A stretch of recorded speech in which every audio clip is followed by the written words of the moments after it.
नमस्कार दोस्तों, स्वागत है आपका आज के इस विशेष टॉपिक में। खुश कैसे रहें, खुशियाँ क्या होते हैं, सुख क्या है, आनंद क्या है। जितने लोग उतनी तरह की बातें और उतनी तरह के सिद्धांत, बड़े बड़े दार्शनिकों से लेकर बड़े से बड़े यूट्यूबर्स का भी अपना अलग ही सिद्धांत है। यहाँ तक कि साहित्यिक सिद्धांत और मनोविज्ञान में भी जमीन आसमान का अंतर है। जब विषय वस्तु एक, तो इसके संबंध में ज्ञान विभिन्न प्रकार के कैसे हो सकते हैं। इसका अर्थ तो यह हुआ कि किसी किताब को लिखने वाले व्यक्ति ने कुछ सोच के लिखा, उसे पढ़ने वाले व्यक्ति ने कुछ और सोच के पढ़ा, और उसे अनुवाद करने वाले व्यक्ति ने कुछ अलग ही स्टाइल में अनुवाद किया, और अंत में उसे समझने वाले व्यक्तियों ने अपने अपने विभिन्न मतों के अनुसार समझने का प्रयास किया। आज इस वीडियो को देखने के पश्चात आपका सारा कंसेप्ट क्लियर हो जाएगा दोस्तों, और इसके बाद आपको शायद कोई मूर्ख ना बना पाए। आइए दोस्तों, इस गूढ़ विषय को विस्तार से समझने का प्रयास करते हैं।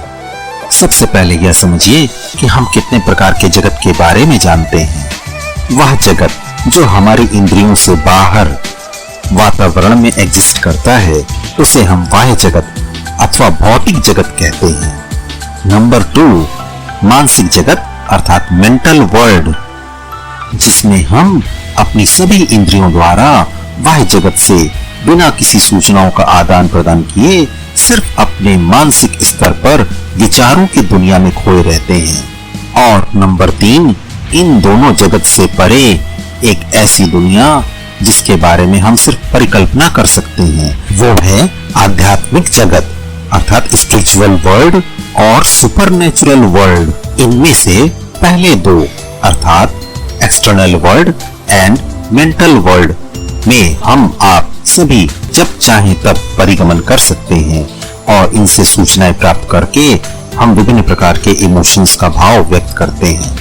अब समझिए, सुख वह साधन अर्थात ऑब्जेक्ट है जिसके उद्देश्य पूर्ति अर्थात टारगेट अचीवमेंट हेतु हम विभिन्न साधनाओं के माध्यम से खुशी को प्राप्त करते हैं।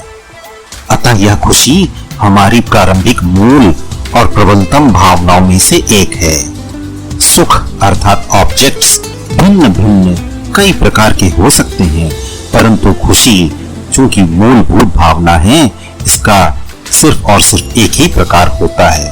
या यूं कहें, खुशियां विभिन्न प्रकार की हो ही नहीं सकती।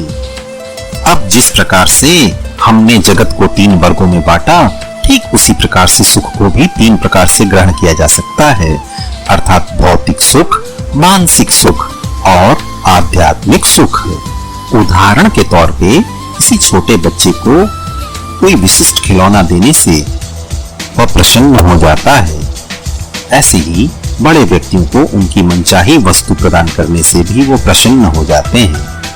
इसी प्रकार प्रेम करने वाले व्यक्तियों को परस्पर स्पर्श करने, मिलन करने का सुख भी भौतिक सुख ही है, अर्थात वह सभी सुख जो हमें बाह्य जगत से अपने शरीर की इंद्रियों द्वारा ग्रहण करके प्राप्त होता है, उन्हीं को हम फिजिकल या भौतिक सुख कहते हैं। अब जरा समझिए, यदि हमारी इंद्रियों का कनेक्शन हमारे बाह्य जगत से खत्म हो जाए, कुछ पलों के लिए ही सही, अर्थात हम अपने विचारों की दुनिया में खो जाए, फिर वहां पर हमें कोई भी भौतिक सुख प्राप्त हो ही नहीं सकता। और ऐसी अवस्था में हमारे विचारों के द्वारा ही शुद्ध रूप में जो खुशियां प्राप्त हो रही हैं, उन्हीं को हम मानसिक सुख अर्थात संतृप्ति अर्थात सेटिस्फैक्शन, संतुष्टि इत्यादि कहते हैं। उदाहरण के तौर पे आप छोटे से छोटे बच्चे से लेकर अपने स्वप्न की अवस्था में जब मुस्कुराते हैं, तो वह मानसिक सुख के कारण ही मुस्कुराते हैं।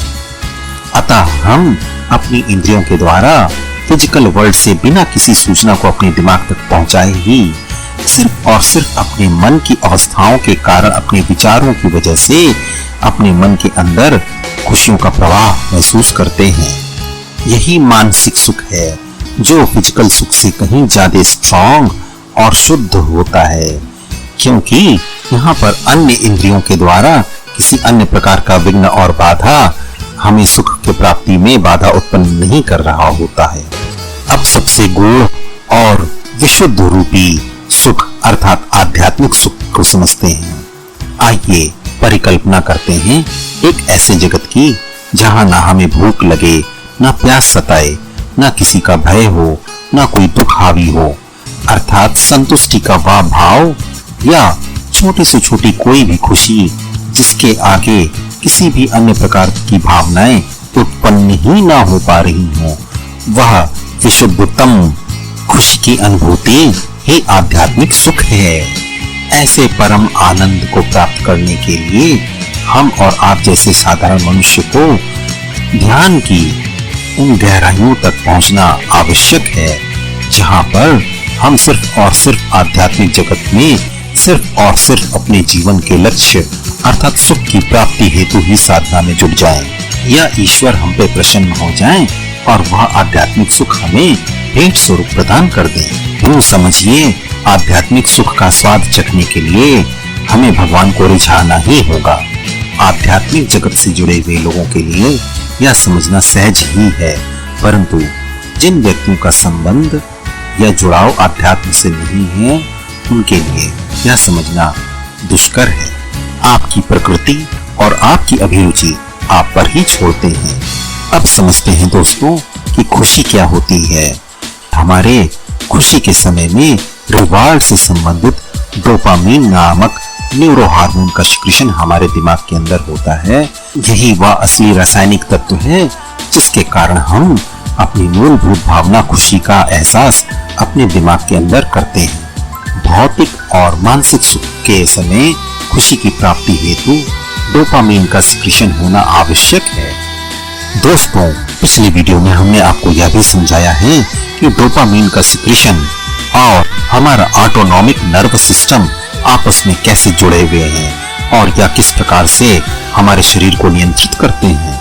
जितना ज्यादा डोपामीन का सिक्रीशन हमारे दिमाग के अंदर होगा उतना ही ज्यादा ऑटोनॉमिक नर्व सिस्टम का एक्टिवेशन होगा और उतनी ही ज्यादा बड़ी मात्रा में खुशी का एहसास हमें प्रतीत होगा। ऑटोनॉमिक नर्व सिस्टम के दो भाग अर्थात पहला सिंपैथेटिक और दूसरा पैरासिम्पैथेटिक में से पैरासिम्पैथेटिक नर्व सिस्टम हमारी हैप्पीनेस अर्थात रिवार्ड मैकेनिज्म से संबंधित है। अब कुछ लोगों का तर्क यह हो सकता है कि सुख तो आखिर दुख का उल्टा है, तो अर्थात यदि हमें दुख ना हो तो सुख होगा ही होगा। तो इसका जवाब है ऐसा हरगिज संभव नहीं है, क्योंकि हमारे इमोशंस के भाव में केवल सुख और दुख दो ही भाव नहीं है, अनेकों भाव होते हैं। अर्थात दुखों से मुक्ति पा लेना सुख के मार्ग पे चलने की एक प्रक्रिया मात्र हो सकती है। दोस्तों, क्या आपको पता है 20 मार्च पूरे विश्व में वर्ल्ड हैप्पीनेस डे के रूप में मनाया जाता है, जिसमें हाईएस्ट हैप्पीनेस के लेवल को अचीव करने के लिए विभिन्न प्रकार के साधनों और प्रयोगों का जिक्र और चर्चा आम जनता में होता है। जबकि हमारे यहाँ बड़े बड़े यूट्यूबर्स आपको गुमराह करते हैं कि हर पल खुश रहें, सदैव खुश रहें या सिखाने का प्रयास करते हैं। दोस्तों, खुद से कल्पना कीजिए कि इस भौतिक जगत में रहते हुए जब हमारी सारी इंद्रियां एक्टिव हों, तो यह सवाल कैसे उठता है कि हर इंद्रियों से हम हर वक्त केवल और केवल सुख की अनुभूति ही प्राप्त करने में जुट जाएं, जो कि स्वयं में हास्यास्पद है। अब दोस्तों, यह तो आप स्वयं ही जानते हैं कि जैसे धूप और छांव आता है, दिन और रात होता है, वैसे ही सुख और दुख दोनों की अनुभूति यदि हमें ना हो तो सुख प्राप्ति के साथ जो खुशी प्राप्त होती है हम उसका अनुभव किस रूप में करेंगे। इस प्रकार से तो हम दूसरों के दुख को महसूस करना भी छोड़ देंगे, अर्थात दूसरों के दुख के प्रति संवेदनहीन हो जाएंगे। हमारी जिंदगी उन दो ध्रुवों के बीच में है, जिसमें पहला ध्रुव जिसके पास कुछ नहीं उसे इस बात का दुख है कि उसके पास कुछ नहीं, और दूसरा ध्रुव जिसने सब कुछ पा लिया उसे इस बात का दुख कि पाने को कुछ शेष नहीं। परिवर्तन ही प्रकृति का नियम है। हर एक्शन का एक रिएक्शन भी होता है। सुख की खोज करना, उसे प्राप्त करने हेतु साधना करना, यह हमारे जीवन का लक्ष्य और उद्देश्य होना चाहिए, परंतु हमें अपनी मर्यादा कभी नहीं लांघनी चाहिए जिसमें किसी दूसरे का क्षरण, हरण अथवा शोषण करके हमें कोई सुख प्राप्त हो तो ऐसे सुख को त्यागना ही भलाई है, क्योंकि हर एक्शन का एक रिएक्शन अवश्य होता है और परिवर्तन ही प्रकृति का नियम है। सदैव याद रखना चाहिए, हमारी ऑडियंस ही हमारे लिए सब कुछ है। आपको यह इंपॉर्टेंट वीडियो कैसा लगा कमेंट सेक्शन में अपनी राय भेजना ना भूलें। उम्मीद ही नहीं पूर्ण विश्वास करते हैं कि साइंस धारा यूट्यूब चैनल के द्वारा आपको महत्वपूर्ण और रोचक जानकारी प्रस्तुत करने का आप आभार व्यक्त करना बिल्कुल नहीं भूलेंगे। So hurry up to like this video and share as much as possible। यहाँ पर दिए गए सब्सक्राइब बटन पर क्लिक करें और वीडियो के एंड में नोटिफिकेशन बेल को दबाना भी ना भूलें, जिससे आपको साइंस धारा यूट्यूब चैनल के द्वारा प्रस्तुत की जा रही वीडियो की जानकारी सबसे पहले प्राप्त हो सके। क्योंकि दोस्तों हम आपके लिए लेकर आते हैं एक से बढ़कर एक आपकी जिंदगी से जुड़ी हुई महत्वपूर्ण और रोचक जानकारियां, वह भी वैज्ञानिक तथ्यों के आधार पर। वीडियो को एंड तक देखने के लिए thank you for all of our respected viewers. जल्द मिलते हैं आपसे नेक्स्ट वीडियो में।